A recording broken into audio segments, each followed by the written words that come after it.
welcome everyone to our program created by Union Organizing Resilient. Happy Women's History Month. My name is Liz Eastman.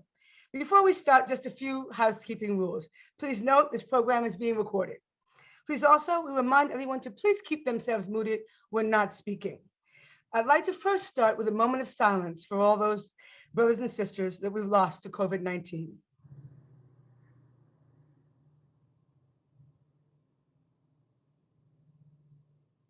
Okay, thank you. Now, let me just tell you a little bit about who we are. We, the members of Organizing Resilient, we're a grassroots workshop of active and retired union sisters. We welcome you into our space tonight. We've come together in this pandemic to exchange ideas, develop creative ways to share our passion for the union, and to provide a solid sisterhood of support to each other.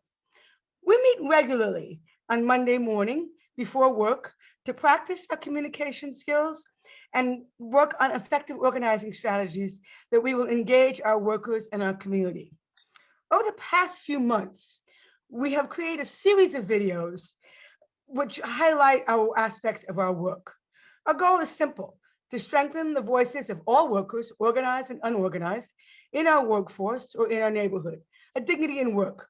We represent different unions and community, upstate and downstate, members of progressive organizations and other union constituency works. It's in the spirit of all of these groups that we service each day. We work independently. We are not affiliated with any specific group. Excuse me. Before we get into our program, I would like to recognize the CLUW New York State, New York City chapter sisters who are in the house. Rona Bonsu, thank you so much for coming. I just want to recognize you.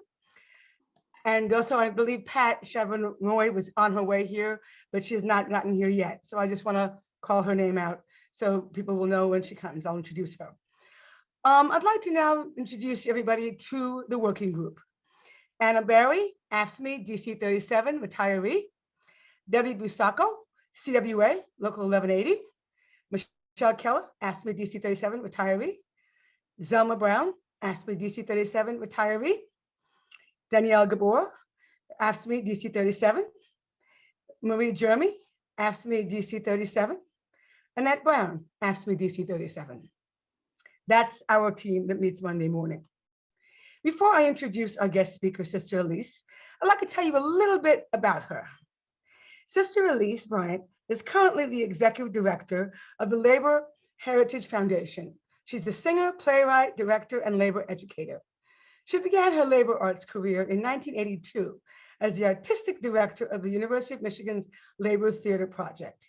She's a lifetime member of the Wobblies, Industrial Workers of the World, and a member of the American Federation of Musicians, Local 1000, and the Communication Workers of America, CWA, Newspaper Guild, Local 32035.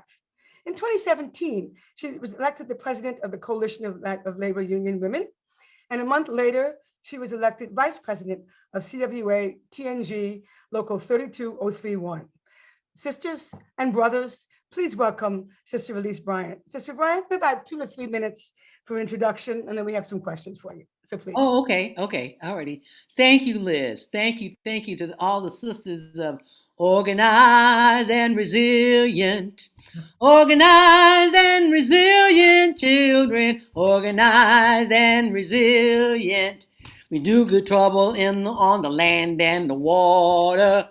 Yeah, that's got inspired by talking to y'all before we got started formally. And I was like, oh yeah, this is what does my heart good. And this is the kind of work that we need to do. So I understand that y'all are like a informal ad hoc group, but you meet at 8:30 a.m. to just hang, chat, and figure out what's going on in the day. What a wonderful thing. I think that's a great idea. So I bring you all greetings on behalf of the National Office of the Coalition of Labor Union Women. It is an honor to be here with you. And for our newcomers and those who want to know about CLUW, you're going to find out. Now, usually I start with this song. I am a union woman, just as strong as I can be. I do not like the bosses, and the bosses don't like me. Which side are you on? Which side are you on? Tell me, which side are you on? Which side are you on? Now, sometimes people say to me, Elise, why are you always singing? And I tell them it's because, not because I was born in Africa, but because Africa was born in me. And I grew up in Detroit, and if you couldn't sing like Aretha Franklin, you couldn't sing. I mean, people told me straight up, you can't sing. And so I didn't sing for a really long time, except when I was in a group, which is why I started a chorus. But one day, no, not one day, I went to South Africa, and they were singing at every coffee break. They were singing four-part harmony. And we were at a steel mill, and this guy, we were watching him pull the slab off the line. And the people I was with, the South African trade union, started singing to this guy as he was working. And I said to them, what are you singing? They said, oh, we're singing like the work is nasty and hot and the pay is poor. And I thought to myself, where in the United States would a group of trade unionists start singing to somebody at work while you're on tour of their workplace, right? And they did this in all the workplaces we went in. And I thought to myself, I'm going to sing when I open. I'm going to sing when I start, because when we sing together, it's like praying together. When we sing together, we breathe together. And when we breathe together, our hearts synchronize. And that is the power of song. That's why every social justice movement has a song or a chant. And when people say to me, oh, girl, I can't sing. I say, I don't care if the children told you to leave the house when you start singing. I don't care if the nuns told you to shut up and sit in the back of the room, or the glee club teacher told you to be silent. A rabbi told you, oy vey ganug. I don't care. It doesn't matter. It's about making a joyful noise and coming together. And Coalition of Labor Union Women is that, for me, in a massive and national form, is the coming together of us to envision and demand that women, and as we started in 1974, we said a woman's place is in her union. That was true then, it is true now, but it's not enough. It's not just to have your place in the union. We have to be in the leadership positions in our unions. I expect to see a woman president of the American Federation of State, County, and Municipal Employees in my lifetime. And that woman might be in this room right now. And I'm telling you, whatever it takes, I will be there. If I come on my walker and my wheelchair and my cane, I'll be there when you get sworn in as president of the American Federation of State, County, and Municipal Employees, because it is the right thing to do. When we come to the table, we bring different issues, and we bring a different sense about the world. And so that needs to be represented. We should be in every union equal number in the leadership on the national, state, local, national level as we are in the membership. And that's for every union. So I'll stop there, because that was more than 2 minutes, I think.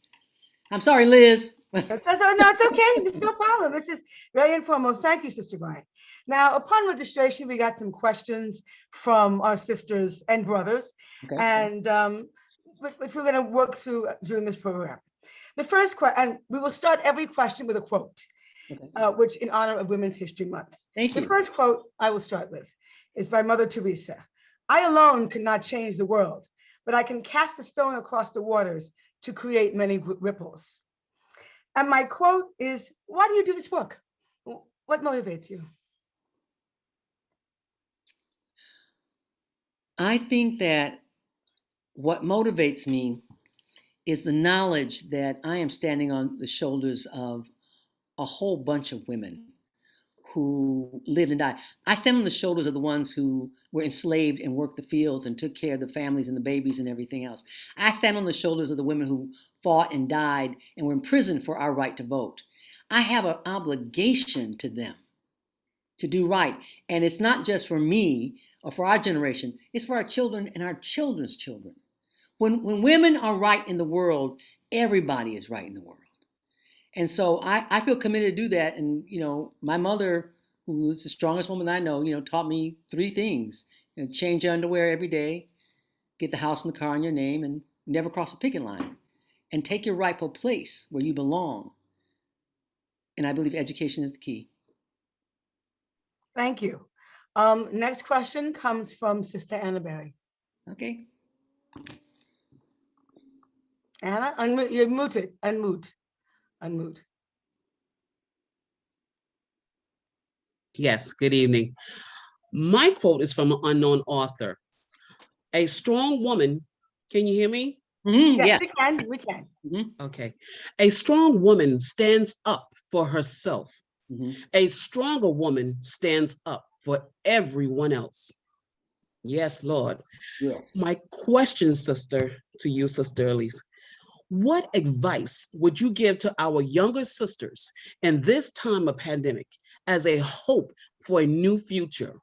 And what type of reform will you support to encourage all our sisters and allies to become active members of CLUW? Thank you, Anna. Thank you. That's good. That's good. What I would say to our next generation sisters is that it is absolutely essential that you become involved and engaged on every level that you can. But CLUW is a good place to start because one of the things that we believe in is giving uh, women and men the training that you need to take on leadership positions. So that you can learn parliamentary procedure, how to run an effective meeting, or how to organize yourself in your life so you can be the best that you can be. And it requires nobody ever gets ahead on their own. I don't care who they are. You need other people because that's what the union is about. It's all about you and I on, UNION, right?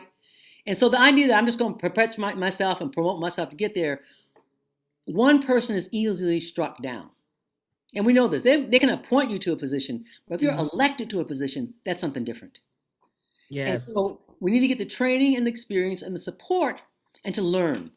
To learn by doing and to learn by taking classes and to be engaged and in any way that you can, whether it's, we always say like giving service, whatever it is you can do at a meeting to give service, give service. And in terms of reform, well, clearly, I mean, right now, the Republicans are doing everything in their power to pass laws that will suppress the vote. I mean, they didn't win last time. And so they keep going on about how, I mean, they went to all the courts, and said it was illegal. And they said, no, it's not.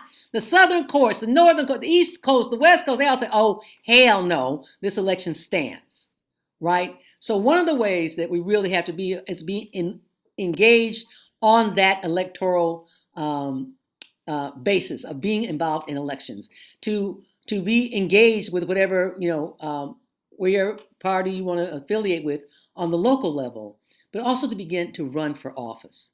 We need women on the city council. We need women in the mayor's office. We need women and on the state level, Yes. governorships, and of course we need in Jesus. the House, the Senate, and the White House. And that's going to come. That's going to come in our time. Yes. So we can keep that vision, to keep our eyes on the prize, and not get caught up in this BS about women are their worst enemies or women always men blow each other up all the time, every day, and nobody goes, men are their worst enemies. No. So we need to leave that crap behind because everybody ain't coming, but the ones who want to be there, let's hold on. Let's reach back. Let's bring ourselves together because we are, as they figured out in the Constitution of the United States, that we're stronger together than any one of us individually. In order to form a more perfect union, is what they wrote. Thank you, sister. You're welcome. Sister Deborah Pisacco. Good evening, everyone. Good evening. Nothing can dim the light that shines within by Maya Angelou. My question to you, sister, I have observed that you often sing out through your messages, information, and direction.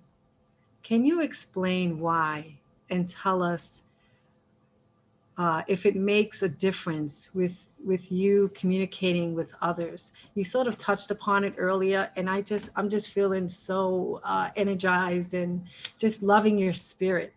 And thank you. You're welcome. Thank you, Deborah. And by the way, I want copies of the quotes, please. These are all really good quotes that I don't have. So please. And what a great idea to open.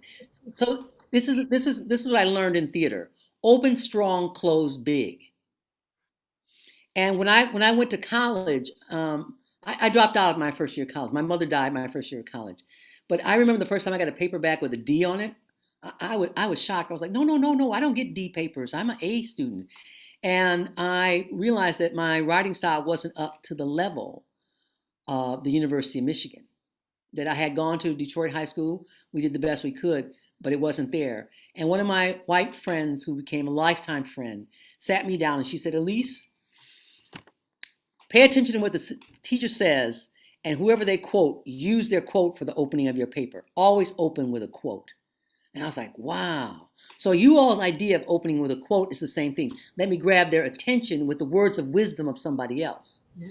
And then somebody else said to me, I was at a conference and they said, you should start with a song. And I was like, what? And I was like, yeah, you should start with a song because, it's like you start with a song, it's like organizing or praying. You pray twice. If you organize, if you sing, you organize twice. And I was like, oh, okay. And again, it's opening strong, closing big. So I open with a quote or open with a song, close with a song or close with a quote, or sometimes do both. So you're bookending what you say because people remember the first thing you say and the last thing you say. They'll remember how they felt, as Maya Angelou said, in between that. If you open strong and close big, you got them. Awesome. Thank you, sister. Thank you. Thank you. Our next question comes from Sister Annette Brown. You're muted, muted. It's okay. I'm sorry. Good evening, sisters. Good My evening. quote is from an unknown author, and it goes like this. So she believed she could, so she did. Mhm. Thank you. Okay. My question to Sister Elise tonight is, as CLUW sisters, we celebrate Women's History Month of more than 200 years. From your perspective, would you say women today have made a tremendous change in society? Or do you believe we have a lot more work to do? Good question, Annette. And great quote. I believe both. I believe we have made some tremendous impact on the culture around us. Well, I mean, one of the things with this pandemic is that the rest of the world has realized what we've always known, that women's work is essential. Absolutely essential. And these people out there whining about, I'm sorry, the people who are concerned that their children aren't able to be in school and they have to homeschool them and everything, welcome, hello. This has been women's work for generations. And I think that the impact we've had in work and in our communities has been tremendous. But it's been pressed back. So we have a long way to go. I ran for CLUW president because Hillary Clinton lost. And Hillary Clinton, even though she was not my first choice for candidate, which was kind of hard because, I'm a feminist and I was like, you're not going to vote for the woman. But I was like, I wanted Bernie. Okay. But once the Dems decided that Hillary was the person, I was like, I'm with Hillary. And the way they attacked her and that he stood on national television and called her a nasty woman and not a single person stood up for it. So when she lost that night in November of 2016, I went to bed depressed, but I woke up the next morning. I saw her give her speech. I started crying. I didn't cry for Hillary. I cried for all the people who voted for her. A person who was a greedy parasite who had nobody, not working class people of any color's interest in mind. And so I thought, okay, you can't ask other women to do what you're not willing to do yourself, Elise. Run. Because Hillary ran and she lost, but that doesn't mean you stop. And if we always play it safe, if we only run for the things that we know we're going to get, we're not going to get ahead. We have to run in contested elections, even if you know you're not going to win, but run because the practice is what we're getting and getting our voices out there. So yeah, we have a lot of work to do. But you know what? We used to hard work. Unlike some people who don't know from hard work, we know hard work. So all we got to do is gather together and put our shoulders to it because we're the backbone of democracy. The labor movement is the backbone of democracy. You show me a country without a democratic labor movement, I'll show you a totalitarian state, and it's on us. Thank you, sister. So much, sister. Thank you, Matt. Thank you. Our next question comes from Sister Danielle Gabor. Shalom, y'all. Shalom. Here, my quote. Here's to strong women. May we know them, May we be them. May we raise them. Are trainings being hosted by CLUW besides the Zoom process in which our sisters can participate? Are the Zoom tutorials then available online to share at this time? Good question, Danielle, and shalom. We're working on that because one of the things we realized was that we needed to take advantage of this time on Zoom to get the workshops going. Because we were stagnant for a while because we didn't know what to do, right? And even though a member brought Zoom to us 2 years ago, we had no idea we'd actually be using it. So yes, we are, and we are going to start recording them, and we hope that we're going to have them posted on our website so people can take the classes, and eventually we'll go back to having classes in person. But we're going to get as many trainings in as possible between now and our convention. So we'll definitely keep you posted because, as I said before, I think education is the key. Knowledge is power. In order for us to take and use our power, we need to be educated in how to do that and pass that on to others. It's not enough for me to know it myself. I got to give it away to somebody else, or it's a waste. Okay, thank you. Enough? Or did I do something else? Next question is from Sister Marie Jeremy. There is no force more powerful than a woman determined to rise, by Webb Du Bois. Mm-hmm. My question to you, Sister Elise, tonight, does the FLCIO labor organization provide any funding for the CLUW chapter?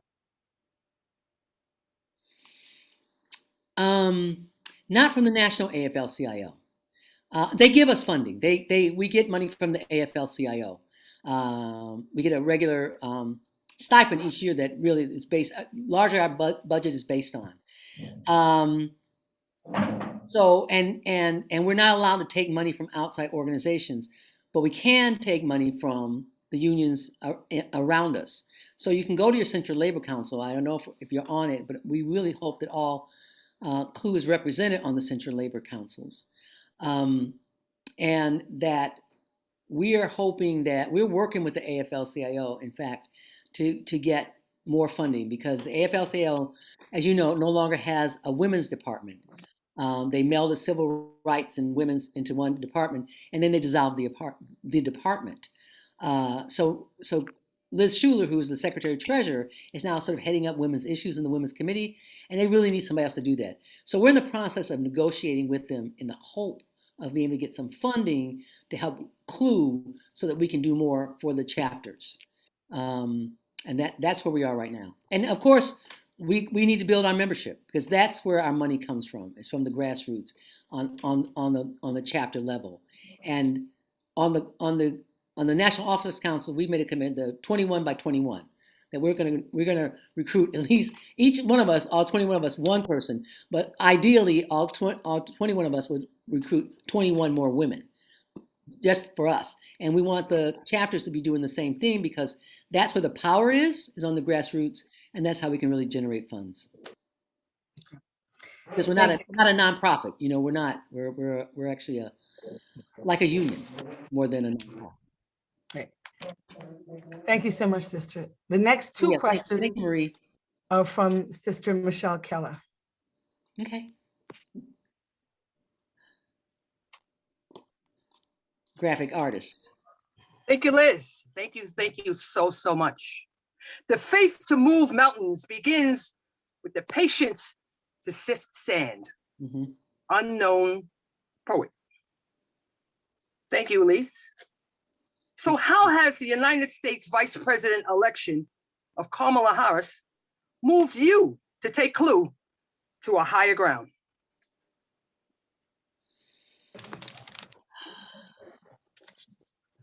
You know, it's really interesting because once it was decided that Joe Biden was going to be the presidential candidate, we would have discussions with my friends, probably like y'all did, about who was going to be the vice president, right?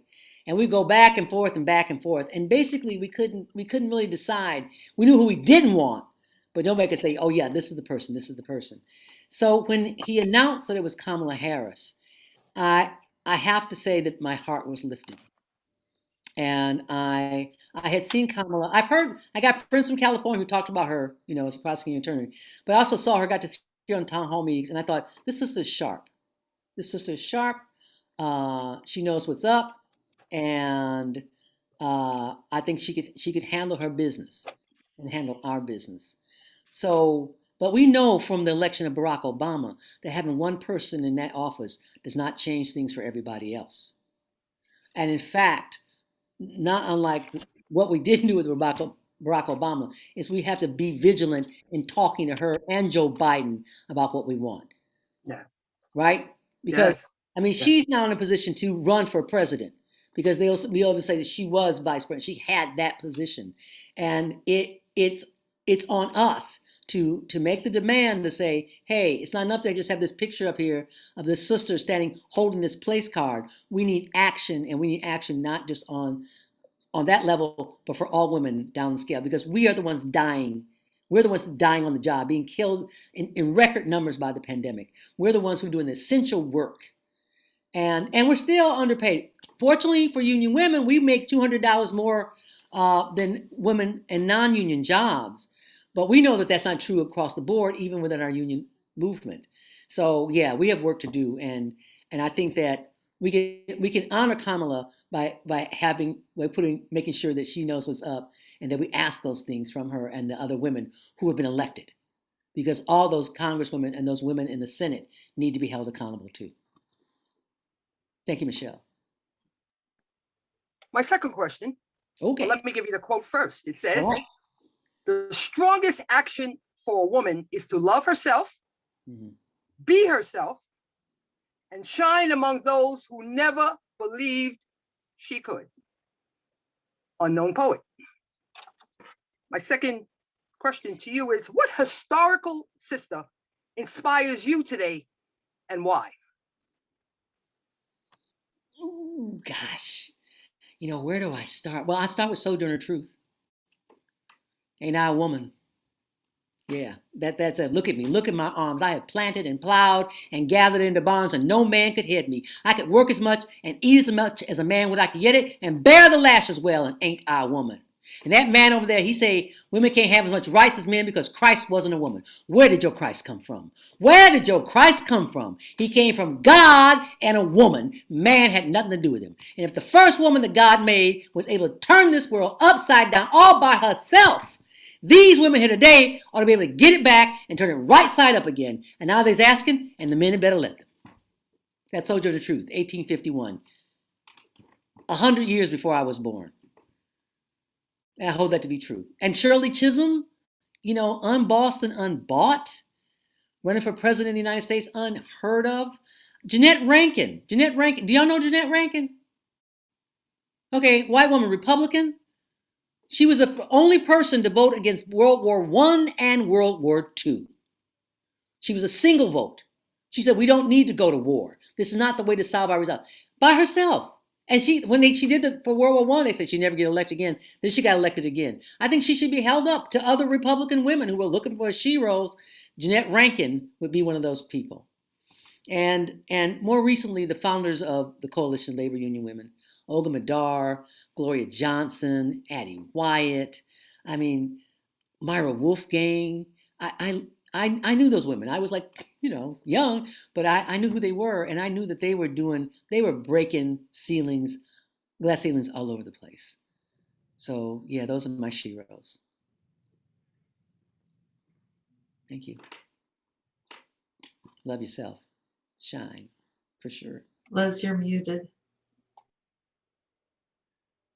Okay. Is this are there more? Our next question, I'm sorry about that. Our next question is coming from Sister Zelma Brown.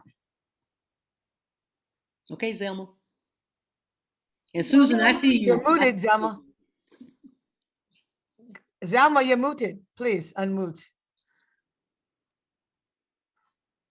Oh no, she's still muted. Zelma, you're muted. You're muted. Can't hear you. Danielle, can you unmute her? Oh, I asked her to unmute. I Okay. did. I asked her to I clicked it unmute. more than once. I know, and she's not seeing it. somebody call her and tell her she's not mute. I don't have her. 'Cause I don't think she can hear us. Anna, can you do that? Let her know. Zelma, you're on mute. Zama, you're unmute. And I can't unmute people. That's the one thing about I know you can't. It's really you can only Yeah, mute. I'm calling her now. Okay. great. Because she doesn't realize it. No, and tell her bring her camera down a little bit too. No, Let's bring it here. we'll be right there. Zelma, come on, my sister. You can do it. How about if you just unmute everyone and maybe she'll. Oh, right. Unmute everybody. Good idea, Deborah. You can't unmute anybody. You can only mute. People control their own. You can't unmute everybody. You can't unmute all. Yeah. You can't unmute. Hold on. I thought you could unmute all. I was thinking the same thing. You could unmute all and mute Ask them. all to, you can ask them to unmute, which is what I did. But I'm not getting her. Okay. All right, Zelma. I think what we're gonna have to do is Right. Go to on. Did you get her, Annette? Anna? Did you get her? Okay. She can't get it. She said, can you unmute her? Yeah. I can't unmute. We They cannot can't. unmute. We can't unmute. So, okay, well, when she gets the chance, sorry about that. Okay. Let's go on to the next question and then we can swing back to Zelma because we do have a little time. Debbie Bisacco, the next question comes from Sister Debbie. I'm just so fired up right now. Thank you, and thank you. Welcome, sis. My second question to you is, does CLUW have a current informational brochure that can widely be circulated? Yes. Yes, we do. We do. It probably should be updated because it still got that picture of me doing my Rosie the Riveter pose, which I did in my bedroom when I was running for president. I love it. I want to update it, and I want to put pictures of other sisters on it. So yes, we do. We have bazillions copies of them. So you let me know what you need. I can go down to the office, or Afnan can go down to the office. Yeah, I met Afnan, right? Our new staff person, communication specialist, young sister. She's learning a lot, but she's really on the ball, especially social media. But one of us can go down to the office and pack up some and send it to you if you want. Okay. That'd be great. That'd be great. Thank you so much. Buttons, whatever you need. You can send it. Oh, great. Awesome. Thank you. You're welcome. All right. It looks like Zelma is off. Oh, yeah, Zelma. So, Zelma. Nice. Yeah, I'm back. I'm back. But put your camera down so we can see you. We can't see Okay, you. yeah, okay. That's good. Yeah. Now, Perfect. go She's for it. back. Good evening. Good evening. Good evening.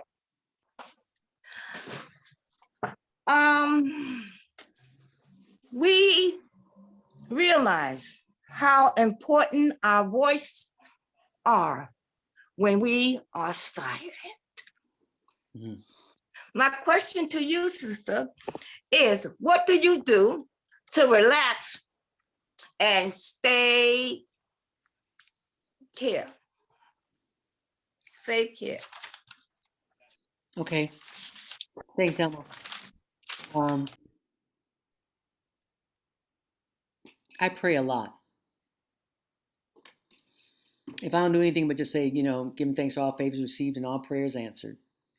I meditate. I get locked in front of this little screen 8 hours a day because I'm working from home. And I make sure I get up from here. Not only do I go to the bathroom or go to the kitchen, whatever, but I now go out on my porch. And when the sun is out first thing in the morning, I do a meditation out there. And then when the sun moves in the afternoon, I go out and do it. I don't know what my neighbors think. I don't even care really. But I'd be out there, I'd be stretching, doing my, and I get massaged. I'm a firm believer in massage. I believe that we need human touch, but also the working of the muscles and stimulating the bloodstream and getting the muscles to relax. Because sitting at this computer, sitting at anything, any job, we're tense, we're doing it all the time. The eyes of concentration. We need that time to just let go and do whatever we need to do. I used to watch television. I don't anymore. I decided to do a fast. Somebody said, you can do a fast that it doesn't have to involve not eating food. You can do a fast from something that you're addicted to, like watching British murder mysteries on PBS. So I took a fast from that, and I realized that I had been watching people being murdered every night, and often it was women being brutally murdered. And it occurred to me that that's in my head before I go to bed. And is that a way to go to sleep? And I'm like, oh no, girl. So now I listen to meditative music. I do. Some of it drives me crazy. I'd be like, no, I can't listen to that crap. But I pick the ones, and sometimes it's like, listening to Maxwell sing Ascension, or Bill Withers singing Lovely Day. But whatever it takes and whatever means it is, reading, before bed, or reading to relax. And and because of the pandemic, I've been doing a lot of walking. And yesterday I took a friend to the emergency room, and I didn't realize that I couldn't stay in there with her. So I went to the valet and had him park the car for $25. When I came back, the security guard said, well, you can't stay. You have to wait outside. I was like, say, what? What? And they said, yeah, you have to wait outside. But fortunately, it was a beautiful day. The sun was out. It got up to 70 degrees. And I'm sitting there on the park bench, and the homeless people was like minding their own business. And because I was sitting in the sun, they were sitting in the shade. Basically, we didn't have much of a conversation. But for 7 hours, from 6 a.m. to 1 p.m., I was sitting and walking. I looked at my little counter on my phone today, and it said I climbed 9 flights of stairs yesterday. And I was like, well, okay, whatever. But exercise is absolutely essential. And I eat healthy. I eat healthy foods. I avoid anything that's processed. I stopped doing fast food years ago, because when I looked at the hamburgers and realized that the hamburgers did not look like the hamburgers I ate at home. Like when you eat the hamburger at home, little bits of the beef flesh falls out, it crumbles out. But when you buy the hamburger from the fast food places, they don't crumble like that. And it made me think, like, what's really in there? And so that and talking to friends I love, reaching out to family. I talk to my sisters. I talk to each one of them one night a week, and I didn't think I'd like Zoom, but actually, I'm glad to have it. Our course sings every Monday. We meet every week on Monday from 7 to 9 p.m., kind of like y'all, and we sing together. We can't sing, we have to go on mute, but just one person leads the song and everybody else sings along. And people have had death in their families and sickness, and everybody says it's so good to come together like that. So that's what I do, take care of myself. Thank you, sister. Thank you. We're getting into the conclusion section. Okay. Sister Bryant, you have about 3 minutes for any closing thoughts, 3 to 5 minutes for any closing thoughts you want to share with us. Well, I didn't know if anybody else had a question other than the ones. We pretty much answered, unless we want to open it up to anybody in the audience want to raise hands and ask a question, because we are running excellent on time. So we do have a little bit more time than we expected. Are there any questions from the audience? Minerva's got her hand up. Minerva, Hi. you've got the floor. So- Let's see, where am I not seeing? There you are. You've got the floor, please. So my quote would be, I freed 1,000 slaves. Mm-hmm. I could have freed 1,000 more if only they knew they were slaves. Mm-hmm. Sister Harriet Tubman, Right. Sister Elise, how do you identify yourself with Sister Harriet? I love the movie, by the way, too. She's going to be on the $20 bill. Yeah. I think when I hear women say, "Oh, they're making too much about the sexual harassment stuff," or "How do you know it really happened?" Or, and I said earlier, when women talk about women are their own worst enemies, that to me is internalized oppression. And that's what Harry was talking about, is that some people think that everything is okay because they accept the status quo as what it is. And if they had their way, if the ruling class, the 1% had their way, we would all be pregnant, barefoot, and unpaid. And the fact that people are talking about how much we need to subsidize childcare now. Well, when women worked in the homes and didn't get paid, we called it motherhood and wifery. But when Black people were enslaved and didn't get paid, we called it slavery. It's the same thing. If you don't get paid for the work that you do, then you're basically being treated as a slave. So I think that we, just need to be mindful that we have work to do. Thank you, sister. I see Sister Rona Bonsu. Sister Bonsu, you have your hand up. You have the floor. Yeah. My quote is actually from Shirley Chisholm. Uh-huh. She says that if they don't give you a seat at the table, bring a chair. Right.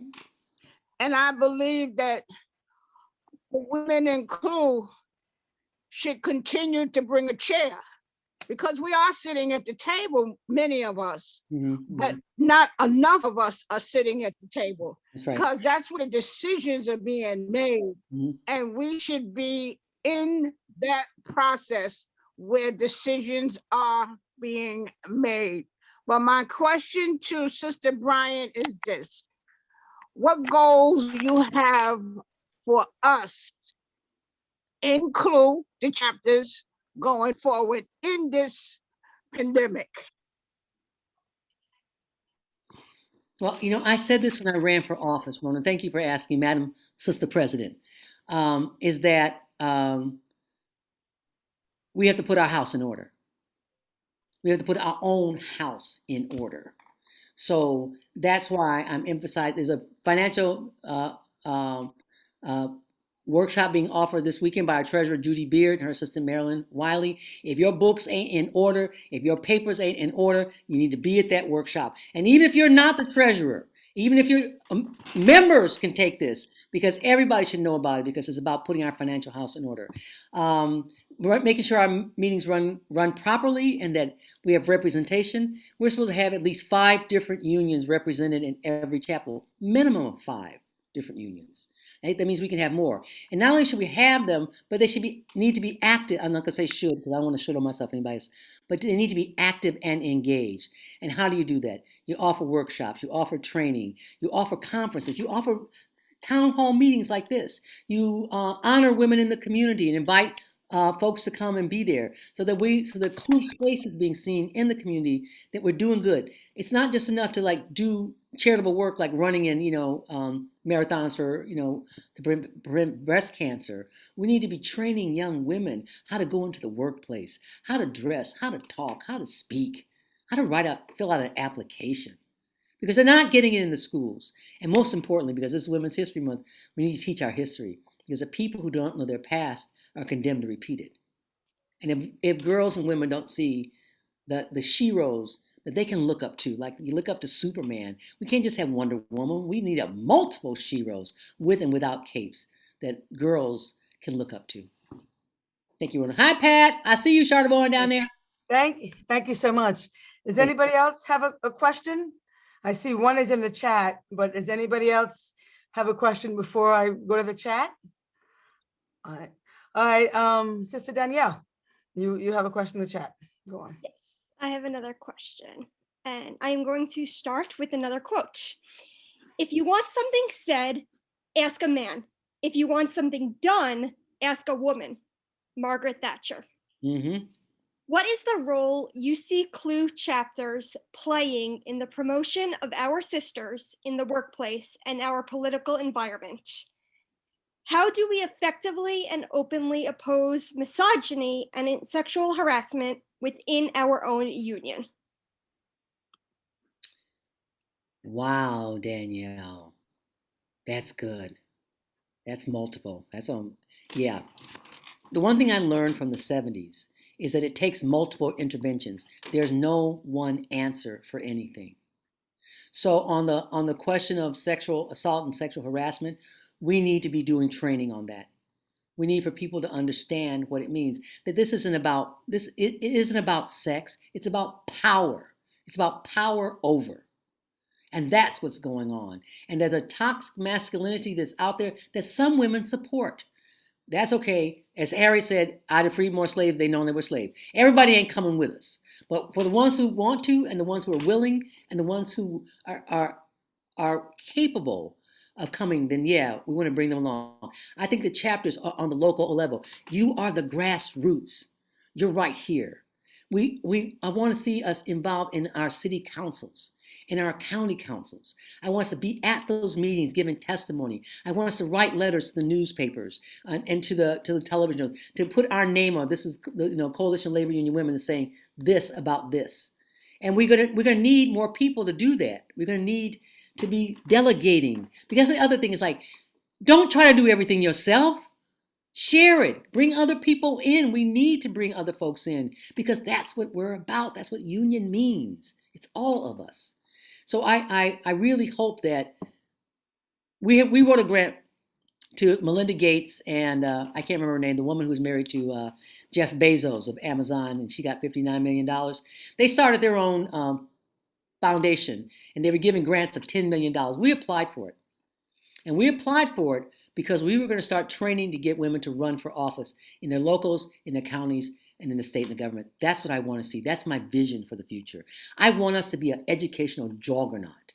I want every member to understand why she's in CLUW, what it means, or he's in CLUW, what it means, and what you can do. Because it's not just about sitting around talking, it's about taking action. And being out there on those front lines, and being out on the picket lines, and being at demonstrations. There's going to be a big anti-racism, fascism rally on March 20th. That's going to be happening all over the world.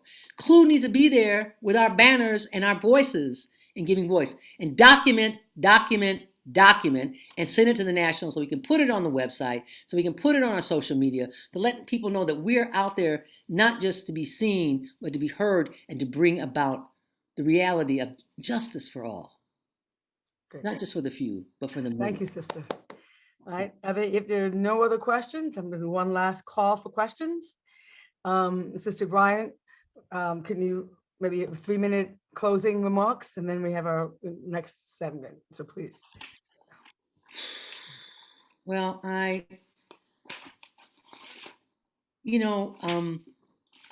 think I started off by saying, we stand on the shoulders of all the women who have gone before us and the ones whose names are never called, ones who have never been recognized for the work that they've done, and that we owe them to pay it forward.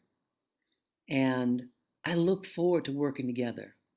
I look forward to being with the New York chapter. You all were the first chapter that I went to when I became president. I had just been elected president, and I came to your program, and I was like, New York is New York. It's unto itself. It's one of those places I love to go visit because it's New York, right? And all y'all New Yorkness in it. And so I just have great faith. I really do believe that we are the change we want to see in others, and that only together, collectively, can we make this work? And it's going to take each and every one of us. Put aside our differences, put aside our conflicts, and find the common ground to build on, because we owe it to our children and our children's children. In our hands is placed a power greater than their hoarded gold, greater than the might of armies magnified 1,000-fold. We will bring to birth a new world. We will bring to birth a new world from the ashes of the old. Because the union brought my family up and out of poverty. The union made it possible for me to get a bachelor's degree and a master's degree. The union took me around the world to trade union places I never dreamed I'd ever be in. That little girl in 2942 South Annabelle. Because it's solidarity forever. Solidarity forever. Solidarity forever. Together. We're going to sing at the end also. We planned it for our closing too. We will all sing. Everybody will sing. Thank you, Sister Bryant. Before we end our program, we have a couple of little announcements and things. At first, Sister Michelle will talk about the red carpet event that's coming up. I see Sister Minerva also there. I don't know if you want to talk together or whatever. Sister Michelle? Thank you, Liz. So for the past several years, sisters in New York area unions, social justice, and community organizations have come together to celebrate International Women's Month with a red carpet for social justice. COVID-19 prevented us from our 2020 celebration, but this year we will re-engage virtually on March 31st. Most importantly, it's the political action initiative that we commenced a year ago, a petition to be signed off by all New Yorkers. We will be pressing our legislators to make her story by recognizing March 8th as International Women's Day as a New York State holiday. We will continue to lean into this project through the end of March. If you haven't signed this petition yet or heard about our virtual celebration, please see the information, spread the information, see the chat. Power forward, sisters. Thank you, Sister Michelle. Our next announcement is Sister Zelma will speak about the Amazon workers' action that's coming up in New York shortly. Sister Zelma? Yes, all of us here are union members. We know how important the union is. So the workers in Alabama who works for Amazon are striking and they want to be a part of a union. So on Saturday, March the 20th, 2 o'clock, the heart of Harlem, 125th Street on Lenox and Malcolm X Boulevard, we will be rallying in solidarity for the workers from Amazon to get unionized, union power, solidarity forever. Thank you, Sister. Now, as we come to the close of our program, excuse me a second, I'm just going to close out some of our things here. As we come to the close of our program, I'd like to thank everybody for coming. Special thanks, Sister Bryant, thank you so much. Special shout out to CLUW New York City chapter president, Sister Rona Bonsu. Thank you so much for being here. Shout out to Patricia Charlemagne, our New York State representative. Thank you so much for being here. Thank you for all our guests for coming. We will keep up with you. We have our email blasts. We will send. We have in the chat information about the red carpet, our email, and our YouTube. Danielle has put that all in the chat. And I want to thank all our guests from all over for coming. Rebecca, Josh, Anna, everybody from coming. Thank you so much, Minerva, for being here. And before we close, let's all take off our mics, no matter. And Sister Bryant, will you please lead us in solidarity forever for our group? Would you please? I'm gonna share the screen, and so I can get the words up. And we're just doing the first stanza. And let me just do a shared screen just in case someone's not. Mr. Bryant doesn't just do one stanza. Well, we'll see. We'll see. We'll go with the flow. Can everybody see the words? Just so Yes. you might not know Yes. it? Okay, let's go, sisters. Solidarity forever. Solidarity forever. Solidarity forever. Union makes us strong. And the union's inspiration.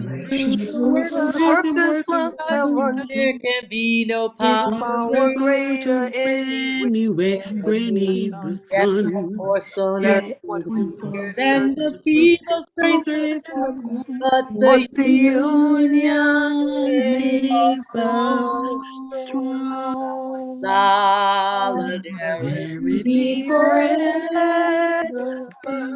Solidarity forever. Solidarity forever. For the union makes strong. In Spanish. Solidaridad per siempre. Solidaridad para siempre. Solidaridad para siempre. Holy Unión union makes us strong. strong. Yes. Thank you, Yay. everybody. I just want to say Yay. again, thank you all. I'm going off script, but I just want to say thank you all again. You know, I kind of grew up in CLUW with my mom and following the footsteps of 2 generations. And this really, I was nervous tonight, but this really came together well. And thank you to my brothers, Josh and Carl, for being here and supporting the sisters. Thank you. Thank you, guys. Thank you for inviting me. Stay safe. Muchas gracias for inviting me, Liz. Thank you for Right on. inviting me. Yo en mi corazón, De siempre. nada. Pa'lante. Así.